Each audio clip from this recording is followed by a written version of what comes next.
Hello everyone, my name is Andrew Shirk and I'm here to talk to you about chocolate today. Did you all know that most chocolate that is imported into the United States actually comes from child labor farms in Africa?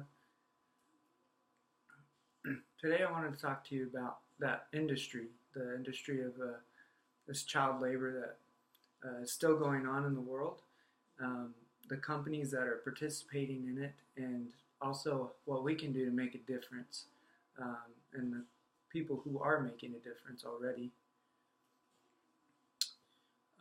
First thing is that the industry itself, it's still been around. These children are actually being forced by their families either to um, make money for their families, or some of them are even being enslaved where they're not actually being paid for it. And main reason why is because the farmers that are producing the cocoa aren't being paid fair wage for their cocoa. They only make about, well, really less than $2 a day to produce the cocoa for the demand that we have here in the United States. Most of this is happening in Western Africa and the Ivory Coast and Ghana area. Now, the companies that are participating in this are the big time name companies that we see every day when we go to the store.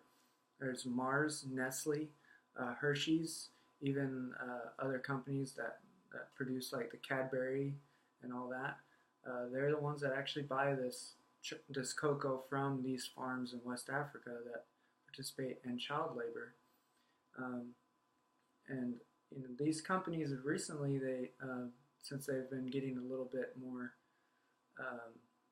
hate mail, I guess you could say, from it, that they've started to make more initiative to import from other areas that don't use child labor, but they still don't really have an idea when or how they're going to stop importing from them because it's so cheap for them.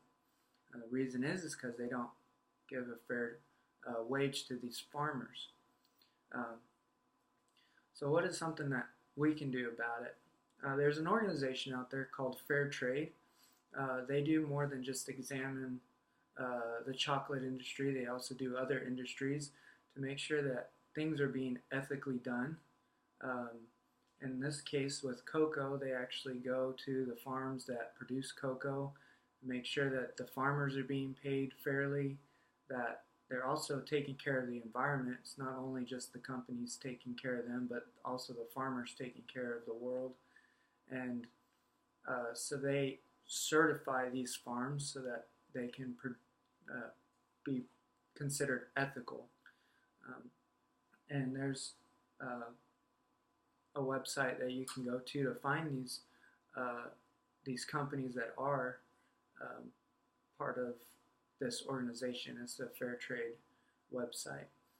And there's other things that you can do as people. Of course, we're the customer. We're in charge of what makes a difference. And so we buy chocolate from these Fair Trade certified chocolate companies. We can maybe make a statement with these other chocolate companies that they should buy chocolate that, or even just be fair to these people in Africa and just try and end this child labor that's still occurring. It's just really bad for these children because they're sometimes abused. They're, like I said, they're being forced into it, and so it's not fair for anybody to be treated like that.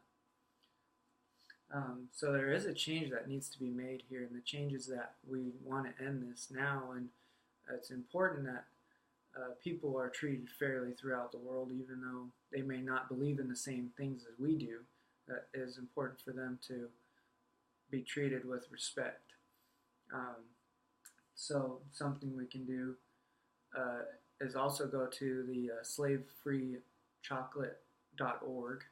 They have also the companies that do participate with fair trade.